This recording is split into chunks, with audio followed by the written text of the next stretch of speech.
legitimate dubbed versions of our film.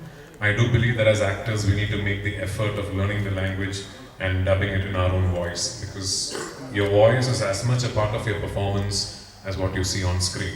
Point taken, sir. I will make that effort. Sukumaran sir, I missed out another question. Here, now I have to correct you because even during the interview you kept addressing me as Sukumaran. That's my dad. Yeah. Prithviraj sir. Exactly, yeah. Yes. After Lucifer, Vijay Karnataka sir again part of this your movie especially. So how will be you and Vivek sir stuck for? Yeah, so like I mentioned during our interview and also during my small speech in the beginning of the press conference, this film is very much about two men. The two men that you see in the teaser.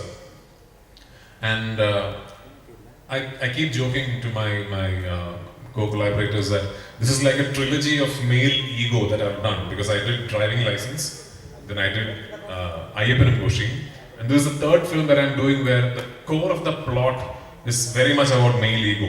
You know, it's about two men, so-called macho men, who gets hurt in their ego and they decide to take on each other, and they just refuse to give up or give in.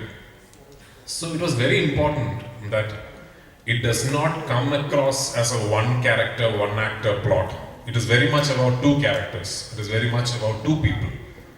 And incidentally, the first time I heard this script, we had Mr. Vijay Karnataka in mind to play the other character. And then Ayyappan and Koshi happened and it became such a big hit in Malayalam, and people around the country saw the film and spoke about it. Then we suddenly realized if Biju is going to again do this, it might just become one more of the same thing. And then as a second option, frankly, when I said Vivek Oberoi, nobody even discussed any further. Vivek is a very good friend of mine. I called him and I said, there's a film I want you to do, and there was nothing else asked. He came, he shot the film, and what he's brought into the film is priceless. Because it is very important. Kaduva Kunil Kuruvachan, when you see, you will know is a very, very powerful, larger than life kind of a character. And it was very important that the character opposite him is at least seems equally powerful and equally like a larger than life projection of a man. And Vivek has that aura. Vivek very much has that aura. And yeah, he's also very good at doing action and all that. There is action in the film, a lot of it, and it was nice working with him again. I look forward to doing more of it. Sir, ನಿಮ್ಮ driving licence ಇರ್ಬೋದು ಅಥವಾ Lucifer ಇರ್ಬೋದು ಅಥವಾ ಅಯ್ಯಪ್ಪನ್ ಕೋಶಿ ಸಿನಿಮಾಗಳು ಬೆಂಗಳೂರಲ್ಲಿ ತುಂಬಾ ಒಳ್ಳೆ response ತಗೊಂಡಿತ್ತು, ಮತ್ತೆ ಎಲ್ಲ ಕಡೆ ತುಂಬಾ ಒಳ್ಳೆ ಟಾಕ್ ಆಗಿತ್ತು. ಬಟ್ ಯಾಕೆ ನೀವು ಕನ್ನಡಕ್ಕೆ ಬರೋಕ್ಕೆ ಇಷ್ಟು ಲೇಟ್ ಆಯಿತು? ಯಾಕೆ so late? Do you just ask me why am I not doing a Kannada film? Yes. I should done actually Kannada. Yeah. I would love to. Kannada filmmakers, if you are listening, please, I want to do Kannada cinema. Please come and tell me some scripts. I would love to do Kannada cinema. I think Kannada cinema is now very exciting. I have some very good friends here actually. Prashanth, Neel is a friend of mine. Hombale, the whole group, they are friends and co-collaborators of mine. Yash, of course. Shivraj Kumar sir, in fact, before all of them, I know all of them, Hombale or Yash or Prashant, I knew Shivraj Kumar sir. And he makes you sort of realize what it means to be a superstar, doesn't he? And when you meet him, it's like a reminder that however big you become, stay grounded. So I have friends here. I would love to do a Kannada film. But the way all the industries are now evolving, the way all the industries are now sort of blurring the boundaries, I don't think it's too far away. Even if I don't do a Kannada film before that, I can assure you that the film I'm directing for Hombale will have a proper, legitimately shot Kannada version. Yeah.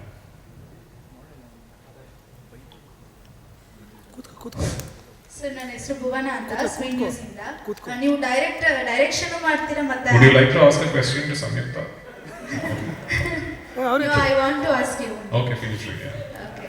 Direction ಮಾಡ್ತೀರಾ ಮತ್ತೆ acting ಮಾಡ್ತಾ ಇದ್ದೀರಾ. So ನೀವೇನಾದ್ರೂ ಕನ್ನಡ ಇಂಡಸ್ಟ್ರಿಯಲ್ಲಿ direction ಮಾಡೋದಕ್ಕೆ ಇಷ್ಟಪಟ್ಟರೆ ಯಾವ ಹೀರೋಗೆ ಮಾಡ್ತೀರಾ, ಮತ್ತೆ ನೀವು ಆಕ್ಟ್ ಮಾಡ್ತಾ ಇದ್ರೆ ಯಾರ ಡೈರೆಕ್ಷನ್ ಅಲ್ಲಿ ಆಕ್ಟ್ ಮಾಡ್ಲಿಕ್ಕೆ ಇಷ್ಟಪಡ್ತೀರಾ? I actually understood that question. Then my job is done. I understood that question. So, as a director, I am not somebody who starts thinking of a film wanting to work with one particular actor. Even the film that I'm directing for Hombale, which I'm going to be directing myself, I'm starring in it myself. I didn't start thinking like that. I didn't start thinking of a film where I will direct myself. I just thought maybe of the available options I fit that character the best. There are so many wonderful actors in Kannada. I would love to work with all of them as a filmmaker, because as every filmmaker, I am also very greedy. I want to work with all the big stars. I want to work with all the new exciting talents. Of late, I know Yash and I know Rakshit quite well, and these are two great actors that I would love to collaborate with at some point. Directors, I know I'm working with Prashanth. I will at some point. And Prashanth is, I don't know if he's an Indian director from Kannada now, isn't he? I mean, he's reached that stage. I don't know many names other than Prashanth in terms of directors in Kannada, but there's this film that I saw long back and that blew my mind, called Lucia. So that filmmaker, Rakshit, if he will direct a film with a Malayalam hero, I'm going to go audition for it. Yeah.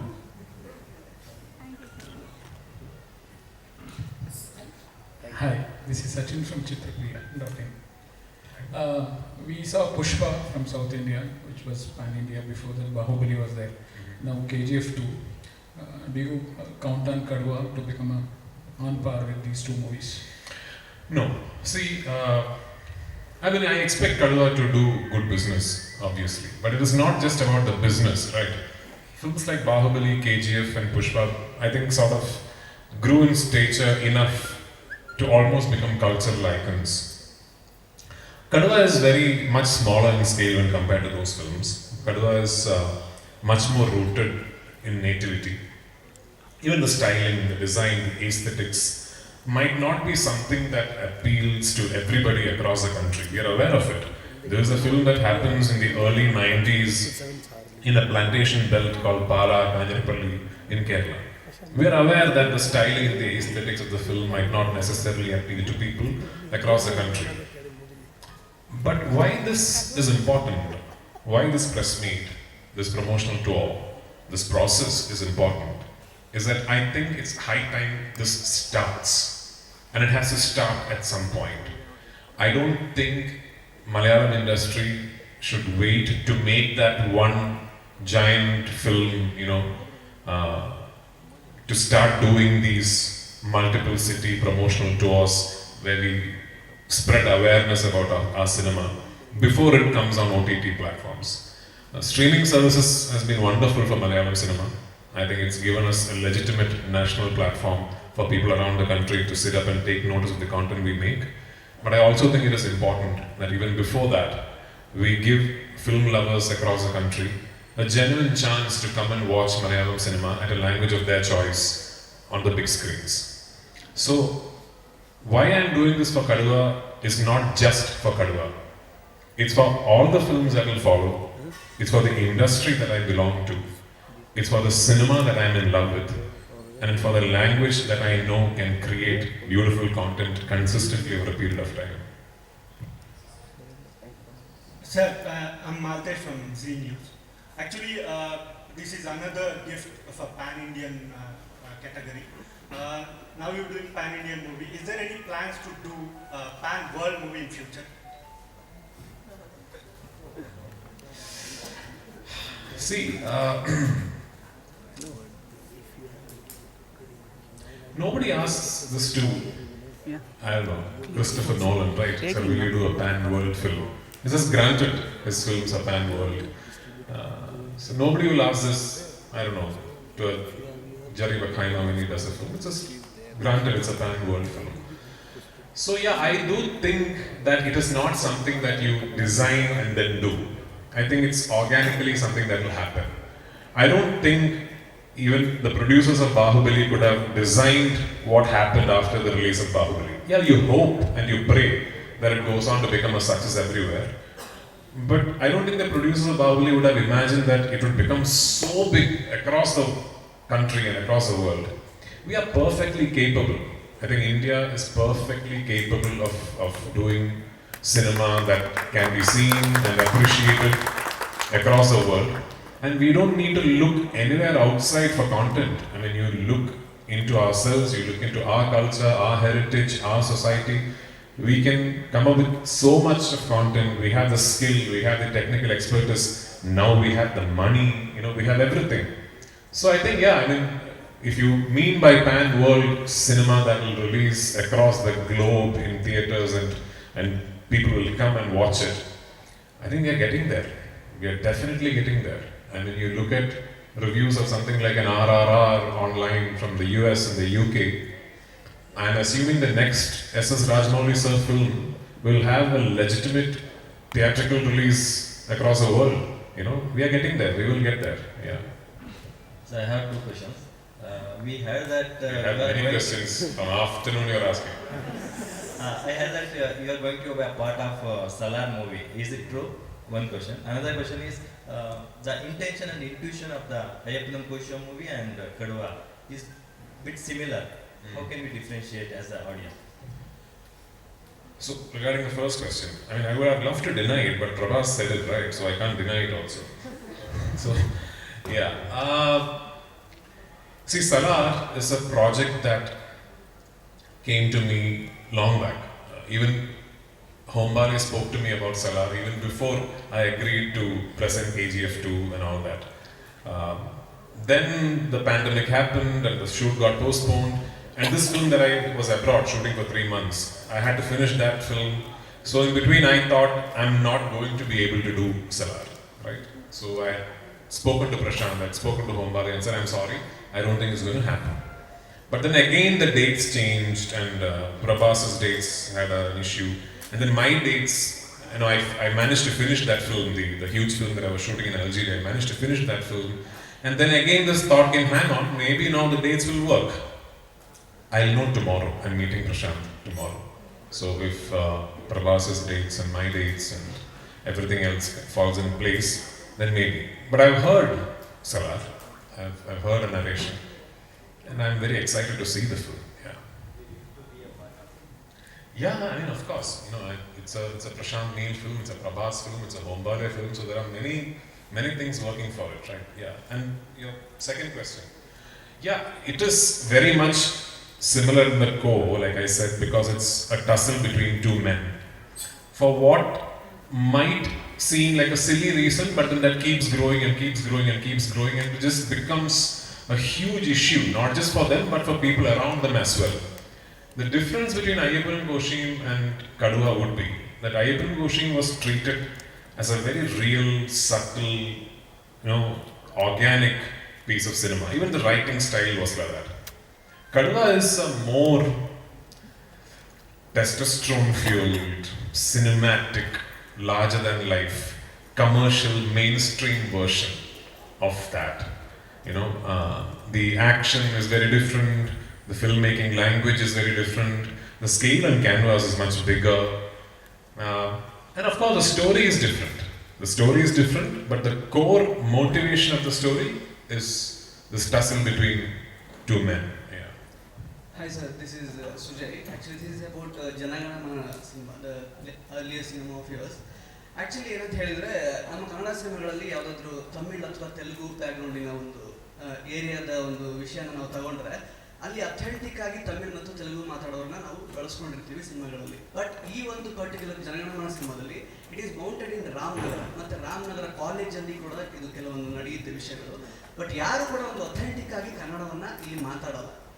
Why it is like that? And even the police officers also, some speak some broken Tamil and Kannada, but Kannada ಸರಿಯಾಗಿ ಯಾರು ಮಾತಾಡಲಿಲ್ಲ. ಅಂದ್ರೆ ಮಲಯಾಳಂ ಇಂಡಸ್ಟ್ರಿಯಲ್ಲಿ ಒಂದು ಡೀಟೇಲಿಂಗಿಗೆ ಜಾಸ್ತಿ ಒಂದು ಒತ್ತು ಕೊಡ್ತಾರೆ, ಬಟ್ ಇದರಲ್ಲಿ ಅದು ಮಿಸ್ ಆಗಿದೆ, ಯಾಕೆ ಅಂತ.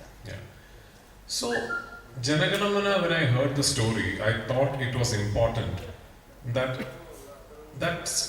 film should not be bound to a particular place or a particular time. And why I thought that was important? Because it to me felt genuinely like a story that could happen at any place, at any time. It also had a prerequisite of seeming to be very cosmopolitan in nature. Meaning, it had to happen in a place where people speak different languages, there are different cultures, there are different etiquettes, all, coming together. Very cosmopolitan. So it had to be part fiction, part real, part inspired, part, completely fictional. So because of that, we placed it in a time, space and manner where there are people speaking different languages, broken versions of different languages, people seeming like they're from places you can't make out but you think you know. Interesting ಅಪ್ಡೇಟ್ಸ್ಗಾಗಿ ನಮ್ಮ ಚಾನೆಲ್ನ subscribe ಮಾಡಿ, ವಿಡಿಯೋಸ್ಗಾಗಿ video link ಮೇಲೆ click ಮಾಡಿ.